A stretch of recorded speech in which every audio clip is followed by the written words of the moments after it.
Nasagip ng Philippine Coast Guard ang 14 na individual matapos masira ang sinasakyang motorbangka sa karagatan sa pagitan ng Punta Buri Island at Marbuena Island sa bayan ng Ahoy, Iloilo.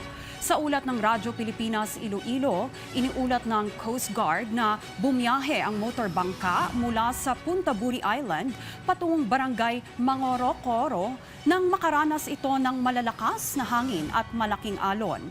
Dahil sa masamang panahon, nasira ang propeller ng motorbangka. Matapos makatanggap ng ulat mula sa isang concerned citizen, agad na rumesponde ang Deployable Response Team ng Coast Guard kasama ang mga tauhan ng bantay dagat upang isagawa ang rescue operation. Ligtas ang lahat ng 14 na sakay ng motorbangka, kabilang ang kapitan at mga tripulante at dinala sa barangay Mangorokoro kung saan isinailalim sila sa medical assessment.